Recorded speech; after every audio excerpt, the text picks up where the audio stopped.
CM ಬದಲಾಗುವಂತ ಪರಿಸ್ಥಿತಿ ಸೃಷ್ಟಿಯಾಗಿದೆ ಅಂತ ಮತ್ತೆ ನೀವು ಇವ್ರದ್ದು ಡಿ.ಕೆ. ಶಿವಕುಮಾರ್ ಅವರ ಹೆಸರನ್ನ ಬಳಸ್ತಾನೆ ಇಲ್ಲ ಸತೀಶ್ ಜಾರಕಿಹೊಳಿ ಎಲ್ಲರನ್ನೂ ಹೇಳಿದ್ರಿ ಸರ್. ನನಗೆ ಡಿ.ಕೆ. ಶಿವಕುಮಾರ್ ಯಾಕೆ ಬಳಸಿಲ್ಲ ಅಂತ ಹೇಳಿದರೆ ಅವರು ಪ್ರಯಾಗರಾಜಕ್ಕೆ ಹೋಗಿದ್ದಾರೆ, ಇಲ್ಲಿಗೆ ನಿನ್ನೆ ಬಂದ್ದಾರೆ. ಹಾಗಾಗಿ ಅವರದ್ದು ಸ್ವಲ್ಪ ಪಾಪ ಎಲ್ಲ ಪರಿಹಾರ ಆಗಿರಬಹುದು ಅಂತ ನಾನು ಭಾವಿಸ್ತೇನೆ. ಸಿಎಂ ಬದಲಾಗುವಂತ ಪರಿಸ್ಥಿತಿ ಇದೆಯಾ ಅಂತ ಸರ್. ನನಗೆ ಅವರ ಆಂತರಿಕ ಕಚ್ಚಾಟಗಳ ಬಗ್ಗೆ ನಂಗೆ ಗೊತ್ತಾಗ್ತಾ ಇಲ್ಲ. ಹೊರಗಿನ ವಾತಾವರಣ ನೋಡಿದ್ರೆ ಅನ್ಸುತ್ತಾ ಅಂತ. ಯಾಕಂದ್ರೆ ಅಶೋಕ್ ಅವರು ಡೆಡ್ಲೈನ್ ಕೊಟ್ಟಿದ್ದಾರೆ, ನವೆಂಬರ್ ಅಲ್ಲಿ ಅವರು ಒಂದು ಸಿದ್ದರಾಮಯ್ಯರು ಅವರ ಸ್ವಯಂಕೃತ ಅಪರಾಧದಿಂದ ಇಳಿತಾರೆ, ಅವರನ್ನು ಬೇರೆ ಯಾರು ಇಳಿಸಬೇಕಾಗಿಲ್ಲ. ಡಿ.ಕೆ. ಶಿವಕುಮಾರ್ ಅವರ ಶಕ್ತಿಯಿಂದ ಮುಖ್ಯಮಂತ್ರಿ ಆಗಲಿಕ್ಕೆ ಸಾಧ್ಯವೇ ಇಲ್ಲ.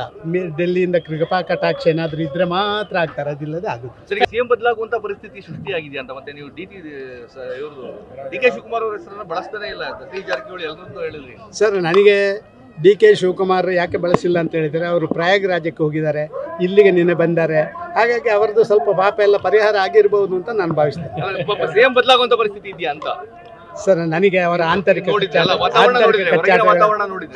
ಕಚ್ಚಾಟಗಳ ಬಗ್ಗೆ ನಂಗೆ ಗೊತ್ತಾಗ್ತಾ ಇಲ್ಲ. ಹೊರಗಿನ ವಾತಾವರಣ ನೋಡಿದ್ರೆ ಅನ್ಸುತ್ತಾ ಅಂತ. ಯಾಕಂದ್ರೆ ಅಶೋಕ್ ಅವರು ಡೆಡ್ಲೈನ್ ಕೊಟ್ಟಿದ್ದಾರೆ, ನವೆಂಬರ್ ಅಲ್ಲಿ ಅವರು ಒಂದು ಸಿದ್ದರಾಮಯ್ಯರು ಅವರ ಸ್ವಯಂಕೃತ ಅಪರಾಧದಿಂದ ಇಳಿತಾರೆ, ಅವರನ್ನು ಬೇರೆ ಯಾರು ಇಳಿಸಬೇಕಾಗಿಲ್ಲ. ಡಿ.ಕೆ. ಶಿವಕುಮಾರ್ ಅವರ ಶಕ್ತಿಯಿಂದ ಮುಖ್ಯಮಂತ್ರಿ ಆಗಲಿಕ್ಕೆ ಸಾಧ್ಯವೇ ಇಲ್ಲ.